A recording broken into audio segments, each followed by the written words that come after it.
Bonjour et bienvenue dans Chercheurs sur Canapé. Accueillons tout de suite le chercheur de cette séance. Entrez. Bonjour docteur. Bonjour, installez-vous. Est-ce que vous pourriez me rappeler votre nom, votre prénom, votre discipline et votre sujet de recherche, s'il vous plaît? Je suis Iman Oussakel, docteur ingénieur en télécommunications et informatique, et je bosse maintenant sur les réseaux 4G, 5G. Lors de notre première séance, quand nous avions évoqué un peu votre enfance et ce que vous vouliez faire quand vous étiez petite, vous m'aviez dit que vous aimiez trop voyager, que vous vouliez avoir la tête dans les nuages et que vous vouliez visiter des endroits différents. Vous rêvez de quoi? Je rêvais d'être pilote en ligne. Je trouvais excitant d'être la plupart du temps dans le ciel, et quand on revient sur Terre, on est dans un endroit différent. Je croyais aussi que c'était la seule manière de découvrir les quatre coins du monde. Vous aviez évoqué que plus tard, finalement, vous aviez voulu découvrir d'autres endroits, des espaces encore inconnus, et que vous vous étiez intéressé au corps humain, que vous rêviez de neurochirurgie. J'avais peur de voir les blessures, le sang. Et à un certain âge, je me suis dit, il faut l'affronter. Comment? En devenant chirurgien. Je trouvais que l'organe le plus puissant et le plus mystérieux dans notre corps humain était notre cerveau. Ça m'intriguait. Et alors, la neurochirurgie est devenue un rêve d'adolescence.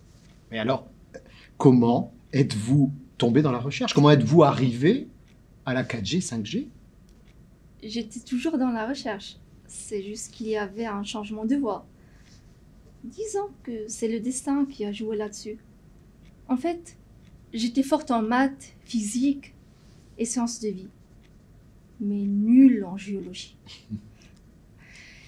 Du coup, au bac, la meilleure option qui s'alignait avec mes capacités était évidemment les sciences maths. Et en obtenant le diplôme, mes notes étaient surtout bonnes pour accéder aux écoles d'ingé plutôt qu'à la fac de médecine. À ce moment-là, il fallait faire un choix d'avenir sans que la médecine soit dedans. Au lieu de m'engager directement dans une école d'ingé pendant 5 ans, j'ai préféré changer mes capacités en maths et physique.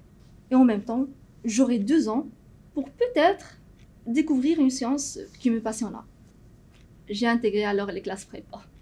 Et alors, c'était une expérience spéciale? Tout à fait. Et c'est dans cette expérience-là que j'ai découvert le monde des télécommunications. Et là, j'ai décidé de poursuivre mon chemin dans les télécoms, en intégrant le leader des écoles télécoms au Maroc, l'IMPT. C'est dans cette école que j'étais initiée au monde d'Internet, aux différentes générations 2G, 3G, 4G. Franchement, je dirais que c'était ma meilleure découverte, qui m'a permis de comprendre ce qui se passe avec un smartphone. Cette magie qui nous connecte à tout le monde et nous permet de voyager partout dans le monde. La 4G à ce moment-là était au tout début de ses déploiements. Et la 5G, un rêve qui est en train de se construire aujourd'hui. J'ai décidé donc d'y contribuer. Et alors, une thèse en 4G, 5G. Lors de notre dernière discussion, nous avions travaillé sur certains mots, hein, vous vous souvenez, qui vous semblaient importants. Nous avions évoqué ensemble la persévérance. Qu'est-ce que cela évoque pour vous? Quand je veux, je peux. J'ai appris à ne jamais lâcher prise, jusqu'à l'obtention de ce qu'on souhaitait avoir. Maintenant, écoutons ceci. À quoi pensez-vous? Ce que nos ancêtres chercheurs ont dû supporter et traiter. On a évolué. Et heureusement, on continue à le faire. Permettez-moi. Tenez. Que vous suggère cette image?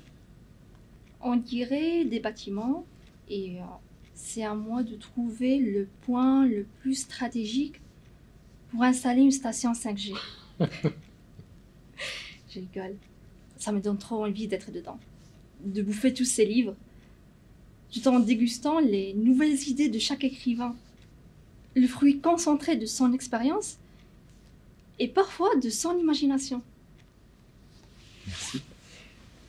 Lors de notre dernier rendez-vous, vous aviez évoqué une idée persistante qui occupait un peu votre esprit, vous obsédait même la nuit, pendant votre sommeil. Effectivement, c'est en relation avec la 4G, 5G et le public. Je rêvais de notre monde avec une connectivité universelle, en haut débit, n'importe où, n'importe quand, avec n'importe quel appareil, même nos voitures. Nous serons connectés.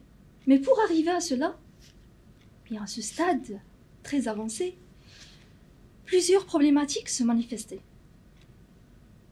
L'une que je trouvais essentielle était la garantie de la qualité de service. Oui, c'est vraiment quelque chose qui vous obsède. Est-ce que vous pourriez me parler de ce rêve, s'il vous plaît? On a tous un smartphone pour chatter, voir des vidéos. Et il nous faut beaucoup de data dans nos forfaits 4G, 5G. 30, 50, même 100 gigas. Mais qui n'a pas un jour galéré pour envoyer une vidéo sur WhatsApp ou Instagram? C'est trop lent. Par contre, le téléchargement, ça va super méga vite, n'est-ce pas? Pour descendre des nuages, eh oui, dans le réseau on met des nuages pour qu'il fasse beau. Donc, pour descendre du nuage, c'est rapide. Mais pour monter, c'est lent, très lent. Je bosse sur ce type de réseau. Et je peux vous dire que c'est tout à fait normal.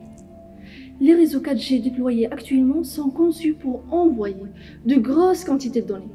À nous, les abonnés, et non pas le contraire. Vous allez me dire, t'inquiète, Iman. Au moins, on apprend la patience grâce au réseau.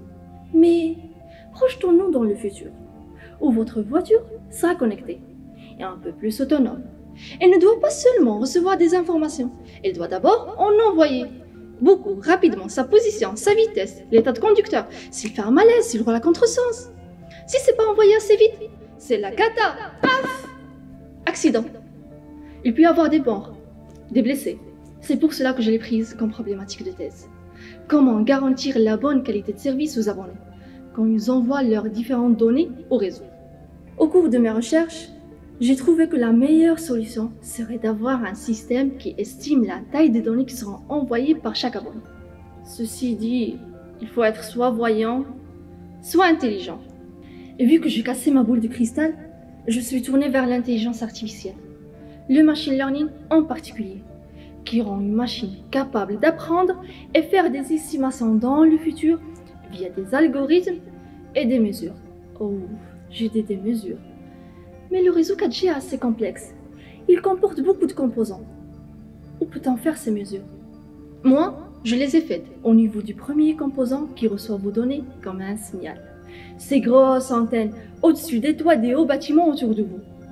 Évidemment, je ne suis pas montée là-haut pour faire mes mesures. J'ai plutôt utilisé une chambre hyper spécialisée et isolante.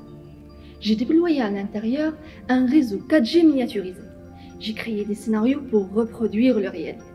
Et j'ai fait mes mesures, sur lesquelles j'ai appliqué les algorithmes de machine learning. Et maintenant, je suis capable d'estimer la taille des données qui seront envoyées par chaque abonné dans les quelques centaines de millisecondes qui viennent. Vous vous demandez, et après? Avec ces estimations, on sera capable de découper et dimensionner à l'avance le réseau en tranches pour les différentes applications et ainsi servir au mieux vos smartphones et vos voitures connectées. En fait, plus il y aura de voitures générant des informations critiques, plus la tranche du réseau que leur sera allouée sera grande. On ne badine pas avec la sécurité. Elles pourront envoyer ces informations critiques sans aucun retard et ainsi vous conduire à votre destination en toute sécurité. Vos vidéos d'adorables chatons pourront bien attendre un peu si ça permet de sauver des vies.